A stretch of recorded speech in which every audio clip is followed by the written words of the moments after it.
Staff Sergeant Sarah Chun methodically cleaned the medical instruments in the sterile light of the forward operating base clinic. The morning sun cast long shadows across the concrete floors as she organized supplies with the same precision she brought to everything. Outside, the sounds of military life echoed through the compound. Boots on gravel, engines rumbling, and the occasional shout of orders being carried out. Sergeant Brooks pushed through the clinic door without knocking, his combat fatigues still dusty from the morning patrol. He barely glanced at Sarah as he headed straight for the medicine cabinet. "Need some aspirin, Doc," he said, already reaching for the supplies. Sarah looked up from her inventory clipboard. "The cabinet is locked for a reason, Sergeant. What seems to be the problem?" "Just a headache. Nothing major," Brooks replied with a dismissive wave. "You medical types always make everything complicated." She set down her pen and approached him with calm professionalism. "Headaches can indicate dehydration, stress, or something more serious." "When did it start?" Brooks rolled his eyes. "Look, I just need a couple pills. Save the full examination for someone who actually needs it. Before we continue this story, I have to ask, where in the world are you watching from and what time is it there?" It amazes me how this story connects people across different time zones and continents. Sarah maintained her steady gaze as Brooks shifted uncomfortably under her scrutiny. She had encountered this attitude countless times since arriving at the base 6 months ago. The combat soldiers saw her medical training as secondary, a support function that existed merely to patch up scrapes and dispense painkillers. "I appreciate your concern, but I know my own body," Brooks insisted, his voice carrying that familiar edge of impatience that Sarah had grown accustomed to hearing. Without breaking eye contact, she opened the locked cabinet and retrieved 2 aspirin tablets. She handed them to him along with a small paper cup filled with water from the nearby dispenser. "Take these now and come back if the headache persists longer than 4 hours," she instructed with quiet authority. "Dehydration is more common than you think in this climate." Brooks accepted the medication grudgingly. "Thanks, I guess," he muttered before heading toward the door. "Sergeant," Sarah called after him, "make sure you drink at least 2 more cups of water in the next hour." He waved dismissively without turning around, letting the door slam shut behind him. Sarah returned to her inventory, making a mental note to check on him later despite his attitude. She had learned long ago that caring for people often meant caring for those who didn't appreciate it. The morning continued with its predictable rhythm of routine medical checks and equipment maintenance, each task performed with the same meticulous attention that had defined her entire career. 2 hours later, the calm of the morning shattered when Private Martinez stumbled through the clinic door, his left hand wrapped in a blood-soaked towel. Sarah immediately abandoned her paperwork and guided him to the examination table with swift, practiced movements. "What happened?" she asked, already pulling on latex gloves while assessing the severity of the bleeding. "Caught it on some twisted metal during equipment maintenance." Martinez grimaced as Sarah carefully unwrapped the makeshift bandage. The gash ran deep across his palm, exposing underlying tissue that would require immediate attention.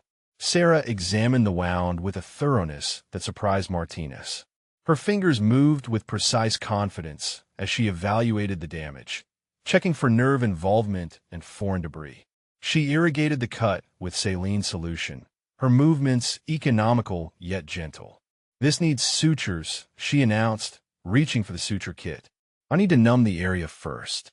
As she prepared the local anesthetic, Martinez watched her work with growing curiosity. "You seem to know what you're doing, document. Most medics I've seen would just slap some gauze on this and send me to the field hospital." Sarah smiled slightly as she administered the injection with expert precision.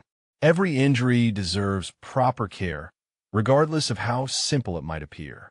She began the suturing process, her hands moving with a fluidity that spoke of extensive experience beyond basic field medicine training. Sarah completed the final suture with meticulous precision, each stitch perfectly spaced and tensioned.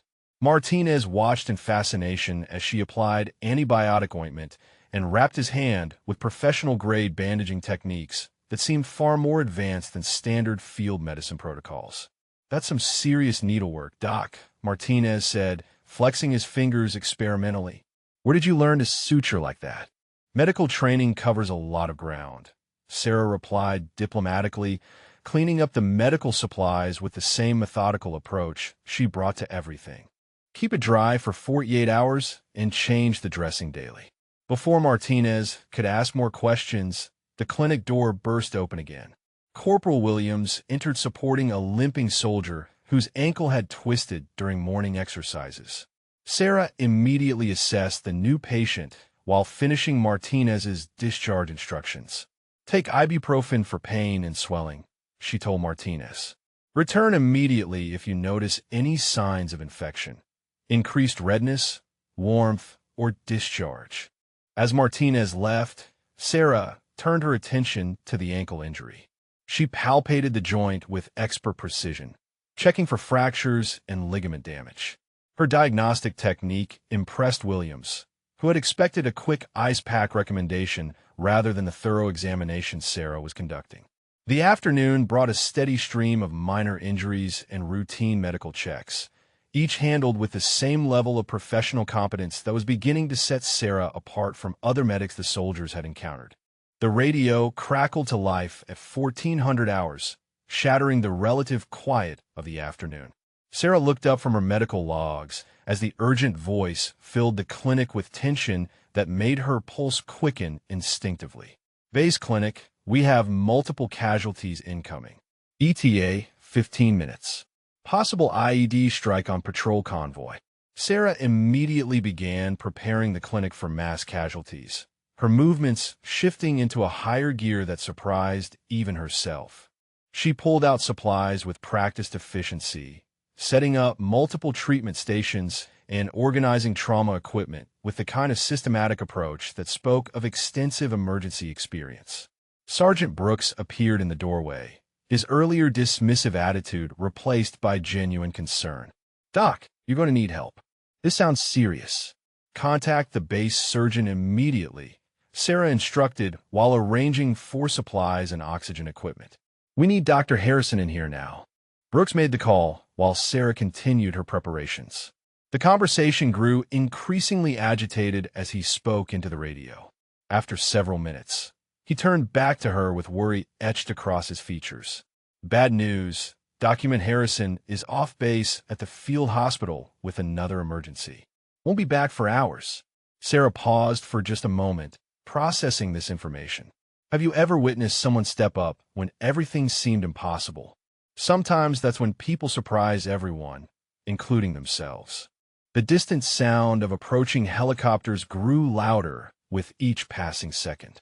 The helicopters landed with thunderous rotor wash that sent dust swirling through the compound. Sarah watched through the clinic window as stretchers began emerging from the aircraft, each one carrying wounded soldiers whose conditions she would need to assess within minutes. Brooks returned from his radio communications, looking increasingly worried. The field medics are reporting at least 2 critical cases, one with severe abdominal trauma, another with chest injuries from shrapnel. Sarah felt something shift inside her as she processed this information. The familiar calm that had sustained her through countless emergencies began taking hold, but this time it carried a deeper certainty that surprised even her. Clear the main treatment room, she instructed Brooks. Move everything non-essential out of the way and set up the surgical light over the primary table. Brooks stared at her with confusion. Surgical light? Doc, shouldn't we just stabilize them and wait for evacuation? Sometimes stabilization isn't enough, Sarah replied, her voice carrying an authority that made Brooks pause. She began scrubbing her hands with methodical precision at the clinic's surgical sink, a process that seemed far more thorough than standard field medicine protocols required. The first stretcher team burst through the doors carrying a young soldier whose uniform was soaked with blood. Sarah took one look at the patient and made a decision that would change everything about how the base viewed her capabilities. Sarah moved to the wounded soldier with a fluidity that transformed the entire atmosphere of the clinic. Her assessment was swift yet comprehensive, hands moving with surgical precision as she evaluated the abdominal wound that was bleeding internally at a rate that demanded immediate intervention. "This needs exploratory surgery now," she announced with quiet certainty. "Brooks, I need you to assist me." "Doc, we should wait for medevac," Brooks protested, his voice tight with uncertainty. "This is way beyond field medicine." Sarah looked directly into his eyes with an intensity that stopped his objections cold. "This soldier will die if we wait.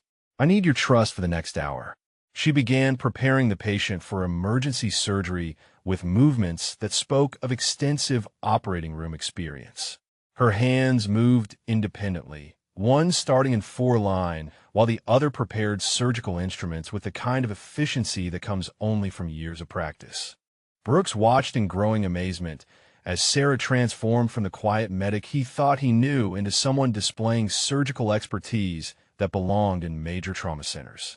The confidence in her movements, the precision of her preparations, everything suggested capabilities far beyond standard military medical training. What would you do if someone you knew was hiding abilities that could save lives? Sometimes the most important truths remain hidden until the moment they're desperately needed. Sarah administered anesthesia with the practiced ease of someone who had done it hundreds of times before. Brooks stood frozen beside her, watching as she made the initial incision with surgical precision that defied everything he thought he knew about field medics. "Hand me the retractors," she instructed, her voice steady despite the life-or-death pressure. Brooks fumbled with the instruments, clearly out of his depth, but determined to help. Inside the soldier's abdomen, Sarah quickly identified the source of bleeding, a severed artery that required immediate repair. Her hands moved with surgical confidence as she clamped the vessel and began the delicate process of arterial reconstruction. "Doc, how do you know how to do this?" Brooks whispered, amazement replacing his earlier skepticism. Sarah continued working without looking up, her concentration absolute, as she placed sutures with microscopic precision. "Focus on maintaining his blood pressure," she replied. "Watch the monitors and tell me if anything changes." The clinic door opened as more wounded soldiers arrived, but Sarah remained completely absorbed in the surgery. Her movements displayed a level of expertise that belonged in major hospitals, not forward operating bases. Each stitch was placed with the confidence of someone who had performed thousands of similar procedures. Brooks realized he was witnessing something extraordinary, a transformation that revealed Sarah's true identity as far more than just another military medic. Sarah completed the arterial repair with surgical mastery that left Brooks speechless. She closed the incision layer by layer with techniques that spoke of extensive trauma surgery experience, each suture placed with the precision of someone who had saved countless lives in operating rooms. "Blood pressure is stabilizing," Brooks reported, his voice filled with awe as he watched the monitors show improving vital signs. "Good," Sarah replied, beginning the final closure. She worked with methodical efficiency while mentally calculating the patient's recovery timeline and potential complications. Her movements carried the confidence of someone who had performed similar procedures under far more challenging conditions. The clinic door burst open as Colonel Martinez entered, drawn by reports of the emergency surgery taking place. He stopped short when he saw Sarah completing what appeared to be a complex abdominal operation with surgical expertise that defied explanation. "Staff Sergeant Shun, what exactly is happening here?" the colonel demanded, his voice tight with confusion and growing concern. "Emergency surgery to repair a severed artery, sir," Sarah responded without looking up from her patient. The soldier required immediate intervention to survive. Martinez approached the table, studying Sarah's work with the trained eye of someone who had seen military medicine at every level. The surgical technique he observed belonged in major trauma centers, not field clinics operated by standard medics. The transformation was complete. Sarah had revealed capabilities that would forever change how everyone viewed her role at the base. Colonel Martinez studied Sarah's surgical work with growing recognition. The precision of her technique, the confidence of her movements, everything pointed to training far beyond standard military medical protocols. "Staff Sergeant, I need to see your complete medical credentials immediately, Martinez ordered, his voice carrying the authority of someone who demanded answers. Sarah finished securing the final dressing before turning to face the colonel. She moved to her personal locker and retrieved a folder that she had kept carefully sealed since arriving at the base 6 months earlier. Brooks watched in stunned silence as Sarah handed over documents that would explain everything about her extraordinary capabilities. Martinez opened the folder, and his expression shifted from confusion to complete amazement as he read the credentials inside. Dr. Sarah Chun, Chief of Trauma Surgery, Johns Hopkins Hospital, the colonel read aloud. Board certified in emergency medicine and vascular surgery. Published researcher in battlefield trauma protocols. The room fell silent, except for the steady beeping of monitors indicating the soldier's stable condition. Brooks stared at Sarah with newfound understanding of why her medical skills had seemed so advanced, so far beyond anything he had encountered from field medics. "You left Johns Hopkins to enlist as a medic?" Martinez asked, his voice filled with respect and curiosity about her decision to serve. Sometimes the most important battles aren't fought in operating rooms, but wherever soldiers need someone who refuses to let them die. Word spread through the base with lightning speed about Sarah's true identity and the life-saving surgery she had performed. Soldiers who had dismissed her as just another medic now approached the clinic with profound respect and genuine appreciation for her sacrifice. Martinez issued immediate orders promoting Sarah to the base's chief medical officer, recognizing that her expertise was desperately needed in their dangerous location. The transformation in how everyone viewed medical personnel was immediate and lasting. Brooks entered the clinic that evening, his earlier arrogance replaced by sincere gratitude. "Doc, I owe you an apology. I had no idea what you had given up to serve here with us." Sarah continued her patient rounds with the same quiet professionalism she had always displayed. Every soldier deserves the best medical care possible, regardless of their rank or the situation. That's why I'm here. The soldier she had operated on was recovering ahead of schedule, his vital signs strong and stable. His grateful family would never know how close they had come to losing him, or how a world-renowned surgeon had chosen to leave her prestigious career to serve on the front lines. Martinez approached Sarah as she completed her evening documentation. "Dr. Chun, I have a question that everyone on this base wants to know. What made you leave one of the most prestigious surgical positions in America to become a field medic?" This moment reminds us all that true heroes often hide among us, waiting for the moment when their gifts are needed most. Sarah looked up from her patient charts to meet Martinez's questioning gaze. The clinic had grown quiet except for the soft sounds of medical equipment monitoring the recovering soldiers whose lives she had saved. "My brother was killed in Afghanistan 3 years ago," she said quietly. "He was a Marine who died because advanced medical care wasn't available when he needed it most. I realized I could save more lives here than I ever could in a civilian hospital." The profound silence that followed her words spoke volumes about the respect everyone now held for her decision. She had sacrificed prestige, wealth, and comfort to honor her brother's memory by ensuring other families wouldn't suffer the same loss. Brooks stepped forward with genuine emotion in his voice. "Dr. Chun, every soldier on this base owes you more than we can ever repay. You've shown us what true service looks like." Sarah smiled as she continued her rounds, checking on each patient with the same meticulous care that had defined her entire career. The base had become more than just her assignment. It had become her calling. Martinez issued orders that evening establishing new protocols recognizing the critical importance of medical personnel and ensuring they received the respect and resources they deserved. Share this story with someone who needs to understand that heroes walk among us every day, choosing service over recognition. Sometimes the greatest strength lies not in what we accomplish for ourselves, but in what we sacrifice to serve others.